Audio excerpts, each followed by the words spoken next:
today's video, I'm highlighting 5 tips that boosted my gym confidence and I believe can help a lot of people who would like to start working out. And this is excluding the most obvious option, like hiring a personal trainer. Personally, I believe that an average person can definitely start working out without personal trainer, even though hiring one would be beneficial.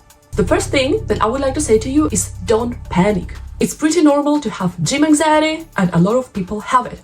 Yeah, I know, we often tend to walk around and think that this problem is just my problem. Everyone looks so confident. However, in practice, it's not like that at all. And this problem is not just typical for beginners. A lot of people who have worked out for several years will often still compare themselves to another person standing next to them, that they can lift more, anything like that. You're not alone, you can do that, you've got it. Of course, there are a lot of mindset or psychological hacks that we can do to feel more confident at the gym. However, confidence, first and foremost, comes with competence. First of all, when you're a beginner and you come to the gym and you have no idea what to do there, just aim to focus on mastering the basic movement patterns. For the lower body, it would be a squat, a hinge, lunge, and for the upper body, it would be horizontal and vertical pull and horizontal and vertical push.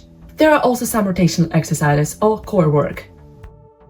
Here are some examples of exercises that you can do that follow those movement patterns. You should just prepare a little bit and read about the form on all of these exercises and try to replicate those movement patterns with a decent form. Also note that some exercises are just more difficult to perform for beginners. It's pretty natural for a lot of people to not feel their back, for example. However, practice makes perfect, and just because you have not learned how to engage your back, it does not mean that your back is not working at all. Just focus on engaging the target muscles. So the next point that I would like to highlight may sound like a very simple fix. However, for me, it was a complete game changer. And this is choosing comfortable clothing over the trendy stuff. A lot of people may think that if you have the trendy clothing on you, it actually gives you confidence. However, a lot of times it's not like that. And you are much better off starting working out with some comfortable clothing. I remember I used to choose those tops that looked very nice, but they did not allow me to move through my size freely. And it was not really boosting my confidence because I felt like I'm out of place. Of course, you may say that, yeah, but there are some clothing that both looks good and also pretty comfortable. And yeah, if you found something like that, you're very lucky. But if you have the choice between choosing something more trendy or something a little bit more comfortable, always go for the comfortable option. The next tip is something that actually gave me a major confidence boost. And this is understanding that you may have different genetics than other people that you see at the gym. For instance, if you're one of those people who just cannot squat all the way to the ground, it's enough to squat to the parallel to the floor, despite what a lot of videos online tell you.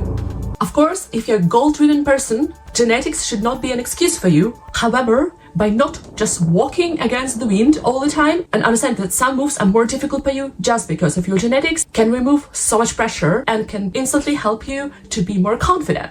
Okay, so we've been talking about pretty much technical stuff by now, but the next tip is actually more related to your mindset. And here, what you should understand is that you should not let other people write your own history. How does this even relate to the gym?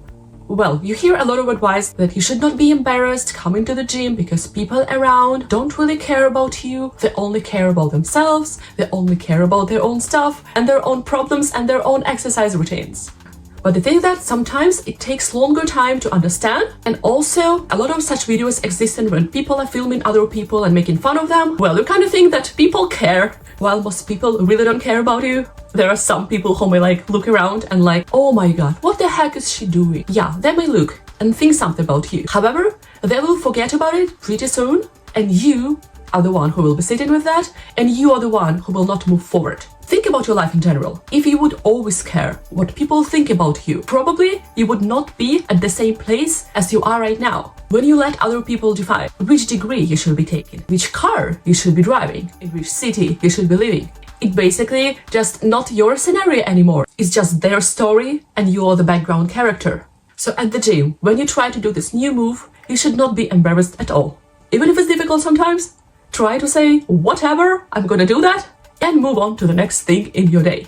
And the last tip, which kind of relates to the previous tip, is that you should think critically and notice the pattern that there is such a thing that when you're a beginner or when you don't look like a very strong person, like a very muscular guy, the probability that someone will come up to you with their advice about your form is much larger. However, just because some people look big and strong, it does not mean that everything they do follows the correct form. However, no one will ever come up to them and say something about their form just because this person looks so strong and you're like, whatever. Why would I teach this guy or girl how to exercise? Why would I do that? Just because you're a beginner, it doesn't make you worse. There is nothing to be embarrassed about, because even the strongest people make mistakes. Some people may come up to you and comment on your form. However, their motives are genuinely good. I mean, sometimes it's a bit annoying to receive the unsolicited advice which you have not asked for, but then you can just say politely that, well, thank you, but I don't need your help, and move on. The whole thing is just about moving on. So it was really exciting to have you all here today, and I wish you the best day, the best week, the best year, and best luck on your fitness journey.